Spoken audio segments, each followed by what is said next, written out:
डोक्याला कलई करू नकोस एवढीच म्हण नव्या पिढीनं कदाचित ऐकली असेल. कलई म्हणजे नेमकं काय हे आजच्या पिढीला बहुधा माहितीही नसेल. कलईची कला पारंपरिक आणि फार जुनी आहे. आजच्या पिढीला ती फारशी परिचित देखील नाहीये. पूर्वी तांबे आणि पितळेच्या भांड्यांमध्ये स्वयंपाक केला जायचा. जसजसा काळ बदलला तसं बाजारपेठेमध्ये स्टीलची भांडी आली.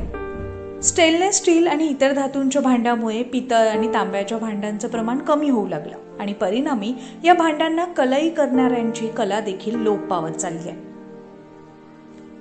गेल्या 10 वर्षात स्टील आणि इंडक्शनची भांडी त्या मानानं स्वस्त आणि वजनाला हलकी असल्यानं ती भांडी वापरात आली. त्यामुळे कलईवाल्यांची उपासमार सुरू झाली. या व्यवसायावर उपजीविका असणाऱ्या कुटुंबानं जगायचं कसं असा प्रश्न आता त्यांच्या समोर भेडसावतोय. 15-20 साल से कर रहे। घर की कंडीशन तो बहुत है, जिधर भी कमाते पैसा नहीं, खर्चे में चले जाते हैं। अभी देखो सुबह 8 बजे आके बैठे तो 1-2 बजे तक बैठ के जाते। धंधा हुआ तो होता, नहीं तो नहीं, ऐसा है। तकलीफ तो होती, धूप आती, बारिश होती, सब करना पड़ता हमारे को। बहुत तकलीफ होती धूप में बैठ के। पहले के जैसा नहीं है, अभी तो चालू हो रखा। कोई लोग करा रहे, कोई लोग नहीं करा रहे। जर्मन में खा रहे, स्टील में खा रहे, कोई लोग समझ में आ तो करा रहे। बहुत यूज करते थे पहले के जमाने, हमारे ससुर करते थे, सास ससुर वो जब ज्यादा कराते थे। एक घर में 60-70 बर्तन रहते थे। अभी तो 2, 4, 5, 6 रह रहे। अभी पहले के जैसा नहीं है बर्तन, अभी कम हो गया है। तांबे आणि पितळेची भांडी काळी पडतात.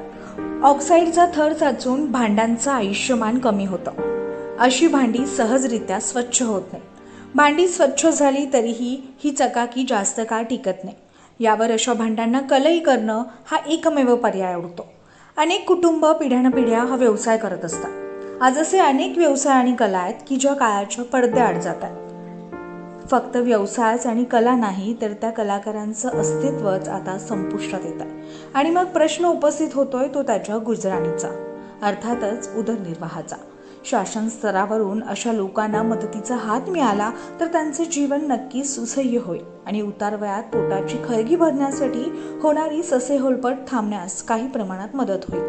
आवश्यकता आहे शासनानं अशा अस्तास चाललेल्या कलेस आणि कलाकाराला नव्यानं उभारी देण्याची. Shivani Dhumal, news 18 local, Pune.